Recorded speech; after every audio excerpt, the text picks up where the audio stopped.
अगर उस दिन शिवजी ने जहर न पिया होता तो आज हम सब जिंदा भी न होते। सुनिए वो रहस्य जिसने बदल दी सृष्टि की दिशा। बहुत समय पहले, जब सृष्टि अपनी आरंभिक अवस्था में थी, तब ब्रह्मांड में असंतुलन फैल चुका था। देवता और असुर दोनों ही अपने अस्तित्व के लिए संघर्ष कर रहे थे। हर युग की तरह इस युग में भी अच्छाई और बुराई के बीच की लड़ाई चरम पर थी। असुरों के पास बल था, सामर्थ्य था, परंतु उनके पास संयम और धर्म नहीं था।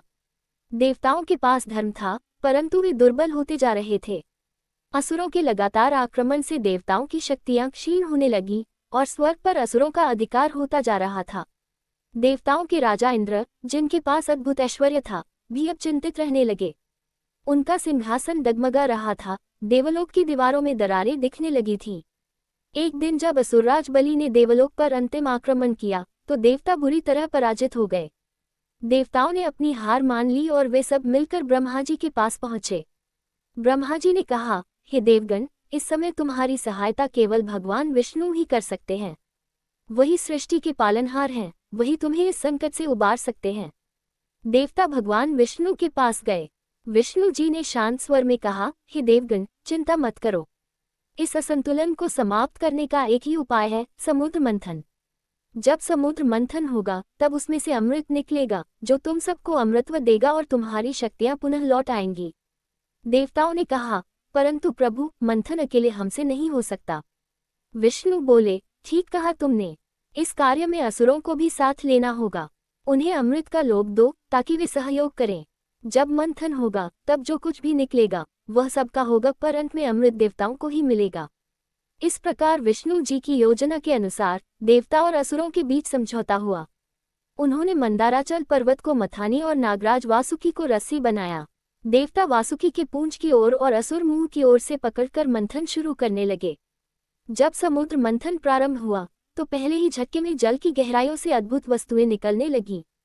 सबसे पहले प्रकट हुई कामधेनु, फिर ऐरावत, उच्चैःश्रवा घोड़ा, कल्पवृक्ष, लक्ष्मी देवी और फिर चंद्रमा।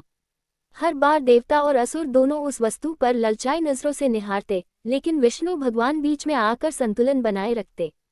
लेकिन कुछ समय बाद अचानक मंथन की गति थम गई। समुद्र से एक भयानक गर्जना हुई, मानो स्वयं मृत्यु जाग उठी हो। लहरें उफनने लगी, आसमान धुएं से ढक गया और तभी समुद्र की गहराई से निकला कालकूट विष, जो इतना घातक था कि उसकी एक बूंद भी पृथ्वी, जल, वायु, अग्नि सबको नष्ट कर सकती थी। वह विष फैलने लगा, हवा में जहर घुल गया। देवता बेहोश होने लगे, असुर भय से भागने लगे। धरती का तापमान बढ़ने लगा, पक्षी आसमान से गिरने लगे, नदियां उबलने लगी। सब और हाहाकार मच गया। किसी को समझ नहीं आया कि क्या किया जाए। देवता इंद्र के नेतृत्व में ब्रह्मा जी के पास पहुंचे। प्रभु, ये विष तो हमें सबको भस्म कर देगा।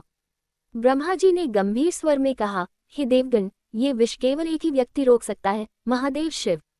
वही है जो विनाश और सृजन दोनों के स्वामी हैं, वही है जो संसार का भार अपने भीतर समा सकते हैं। कैलाश पर्वत हिम से ढका हुआ, शांत, गूढ़ और दिव्यता से परिपूर्ण। वही विराजमान थे महादेव, योगियों के भी योगी, जो समय और संसार दोनों से परे ध्यानमग्न थे।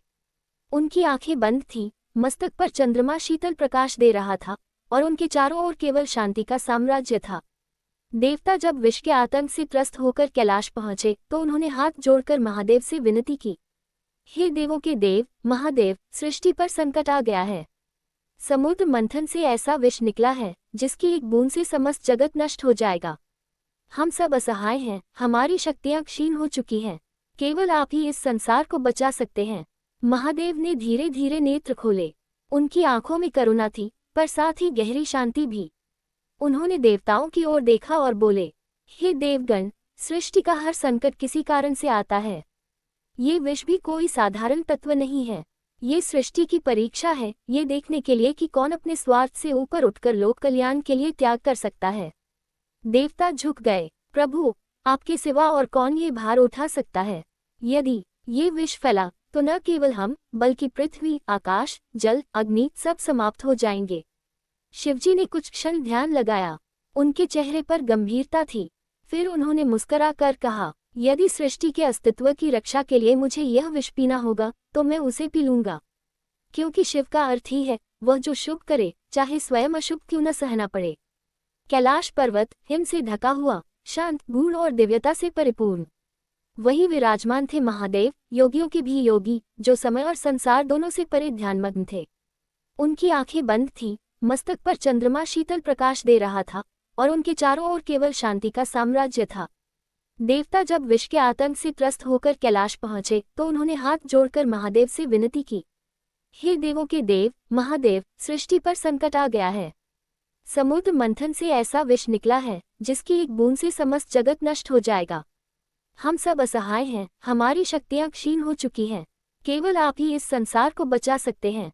महादेव ने धीरे धीरे नेत्र खोले। उनकी आंखों में करुणा थी, पर साथ ही गहरी शांति भी। उन्होंने देवताओं की ओर देखा और बोले, हे देवगण, सृष्टि का हर संकट किसी कारण से आता है। ये विष भी कोई साधारण तत्व नहीं है।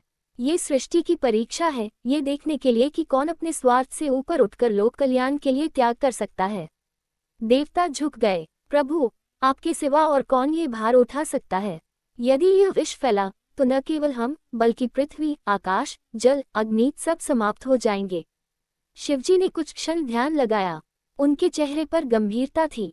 फिर उन्होंने मुस्कुराकर कहा, यदि सृष्टि के अस्तित्व की रक्षा के लिए मुझे यह विष पीना होगा तो मैं उसे पी लूंगा, क्योंकि शिव का अर्थ ही है वह जो शुभ करे, चाहे स्वयं अशुभ क्यों न सहना पड़े। जैसे ही विष शिवजी के कंठ में पहुंचा, उनके शरीर का रंग गहरा नीला होने लगा। देवता चिंतित हो उठे। पार्वती जी, जो पास ही थी, दौड़ी चली आईं। उन्होंने भयभीत स्वर में कहा, स्वामी, यह आपने क्या कर दिया। ये विष तो समस्त सृष्टि का विनाश कर सकता है और आपने उसे अपने भीतर समा लिया। शिवजी ने मुस्कुराते हुए कहा, देवी, यदि मैं इसे बाहर निकाल दूं तो यह विष पृथ्वी पर फैल जाएगा, इसलिए मैंने इसे अपने कंठ में रोक लिया है। ये वही रहेगा, न बाहर निकलेगा न भीतर उतरेगा। जब तक यह मेरे भीतर रहेगा तब तक सृष्टि सुरक्षित रहेगी। पार्वती जी ने तुरंत अपने दोनों हाथों से शिवजी का कंठ पकड़ लिया ताकि विष उनके शरीर में आगे न बढ़े। तभी से उनका कंठ नीला हो गया और वे कहलाए नीलकंठ महादेव। देवता विस्मित रह गए। उन्होंने नमन किया और गगन से पुष्पों की वर्षा होने लगी। ब्रह्मा जी बोले, हे महादेव, आपने सृष्टि को बचा लिया। आपका ये त्याग सदा अमर रहेगा। आज से आपका ये रूप नीलकंठ नाम से पूजित होगा।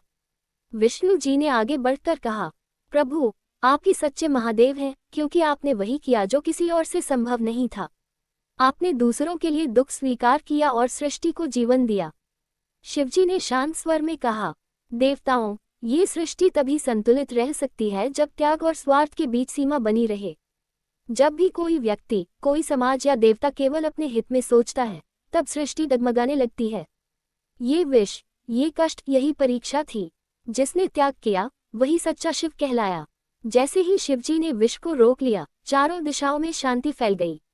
आकाश साफ हुआ, नदियां फिर से बहने लगी और धरती पर जीवन लौट आया। देवता एक स्वर में बोले, महादेव की जय हो, नीलकंठ महादेव की जय हो।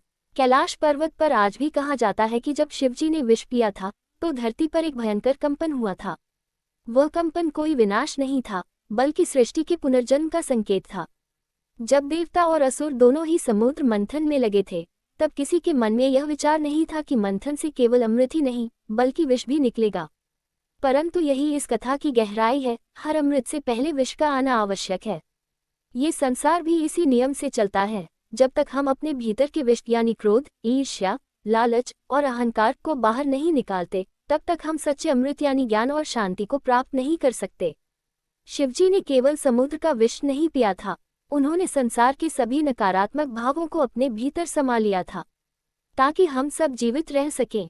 महादेव का विषपान एक गूढ़ प्रतीक है। वह हमें ये सिखाता है कि जीवन में जब भी संकट आए, जब भी दुनिया हमें कष्ट दे, तो हमें उस कष्ट को सहने की शक्ति चाहिए, उसे आगे फैलाने की नहीं। शिव ने वही किया। उन्होंने जहर को बाहर नहीं निकाला, क्योंकि वे जानते थे कि यदि वह बाहर आया तो संसार नष्ट हो जाएगा। उन्होंने उसे भीतर रोक लिया, अपने कंठ में। इसलिए उन्हें कहा गया, वह जो दुख को पी जाए वही शिव कहलाता है। जब शिव ने विष पिया तो उनके भीतर भयंकर ताप था, परंतु बाहर से वे पूरी तरह शांत थे। ये दृश्य दर्शाता है कि सच्चा संतुलन वही है जो बाहर से शांत और भीतर से दृढ़ हो। मनुष्य का जीवन भी ऐसा ही है, हमें बाहर से स्थिर रहना होता है, चाहे भीतर कैसी भी हलचल क्यों न हो। पार्वती जी द्वारा उनका कंठ पकड़ लेना भी एक प्रतीक है। यह इस बात का संकेत है कि प्रेम और करुणा ही वो शक्ति है जो विनाश को रोक सकती है। यदि प्रेम न हो तो शिव का विष शरीर में फैलकर सब कुछ नष्ट कर देता। इसलिए शिव और पार्वती का ये प्रसंग केवल एक कथा नहीं, बल्कि यह सृष्टि के संतुलन की सबसे सुंदर व्याख्या है। शिव का नीला कंठ केवल विष के कारण नहीं, बल्कि उनके त्याग का प्रमाण है। उनके कंठ में जो नीला रंग है, वह उस पीड़ा का प्रतीक है जो उन्होंने दूसरों के लिए स्वीकार की। उन्होंने हमें सिखाया कि ग्रेटर देन जो दूसरों के लिए अपना सुख त्याग दे, वही सच्चा देवता है। नीलकंठ का अर्थ केवल नीलकंठ नहीं, बल्कि वह जो कड़वाहट को भी अपने भीतर धारण कर सके बिना किसी को दुख दिए। आज यदि हम इस संसार में दूसरों के लिए थोड़ा भी सहन कर सके, थोड़ा भी करुणा दिखा सके, तो हम भी अपने भीतर का एक अंश शिव पा सकते हैं। समुद्र मंथन केवल पौराणिक घटना नहीं है, ये हर व्यक्ति के भीतर चलने वाला अंतर मंथन है। हमारे भीतर भी देवता और असुर दोनों हैं। देवता हमारे अच्छे विचार और असुर हमारे नकारात्मक भाव। जब हम अपने भीतर मंथन करते हैं तो पहले विष निकलता है, हमारा गुस्सा, भय, दुख, लालच। लेकिन यदि हम धैर्य रखें और शिव की तरह उसे सह लें, तो अंत में हमें अमृत यानी शांति, प्रेम और ज्ञान प्राप्त होता है। इसलिए शिव हमें सिखाते हैं कि जीवन में आने वाला हर कष्ट, हर जहर अंततः हमें ऊंचा उठाने के लिए ही आता है। बस हमें उसे धैर्य से रोकना सीखना है, जैसे उन्होंने किया। जब सृष्टि फिर से जीवंत हुई, देवता और ऋषि सभी कैलाश पर पहुंचे। उन्होंने हाथ जोड़कर कहा, प्रभु, आपने न केवल हमें बल्कि समस्त लोगों को जीवन दिया है। हम आपके इस त्याग के ऋणी रहेंगे। शिव मुस्कराए, हे देवगण, मैं किसी का ऋणी नहीं और कोई मेरा नहीं। ये सृष्टि स्वयं मेरा रूप है। मैंने किसी के लिए नहीं, बल्कि अपने ही अंशों के लिए यह विष पिया है। क्योंकि जब सृष्टि दुखी होती है तो मुझे भी पीड़ा होती है। उनके ये शब्द अमृत से भी मधुर थे। देवताओं ने प्रणाम किया और वह क्षण अमर हो गया, जब त्याग ने स्वार्थ को हराया, जब करुणा ने विनाश को रोका और जब शिव महादेव बने। आज के युग में भी यह कथा उतनी ही प्रासंगिक है जितनी हजारों वर्ष पहले थी। आज भी दुनिया में विष है, ईर्ष्या का, द्वेष का, लालच का, अन्याय का। परंतु यदि हम सब अपने अपने हिस्से का थोड़ा सा विष अपने भीतर रोक लें, थोड़ा सा क्रोध, थोड़ा सा अपमान, और उसे आगे फैलने से रोक दें, तो संसार फिर से शांत हो सकता है। यही शिव का संदेश है। ग्रेटर देन हर इंसान के भीतर एक छोटा शिव है। जब तुम किसी को क्षमा करते हो, जब तुम किसी का दुख अपने ऊपर लेते हो, जब तुम किसी को आशीर्वाद देते हो जिसने तुम्हें चोट दी हो, तब तुम भी नीलकंठ बन जाते हो। देवता लौट गए, असुर शांत हुए और सृष्टि पुनः संतुलित हो गई। परंतु कैलाश पर आज भी वह कहानी गूंजती है, जब महादेव ने विष पिया था और अपने गले में अमरता का नील चिन्ह धारण किया था। कहा जाता है, जब रात बहुत गहरी होती है और कैलाश पर बर्फ की चादर चमकती है, तो उसकी परछाई में एक नीली झिलमिलाहट दिखती है। वह शिव के कंठ की छाया है, जो अब भी सृष्टि की रक्षा कर रही है। और तब हवा धीरे से कहती है, ग्रेटर देन, अगर उस दिन शिवजी ने जहर न पिया होता, तो आज हम सब जिंदा भी न होते।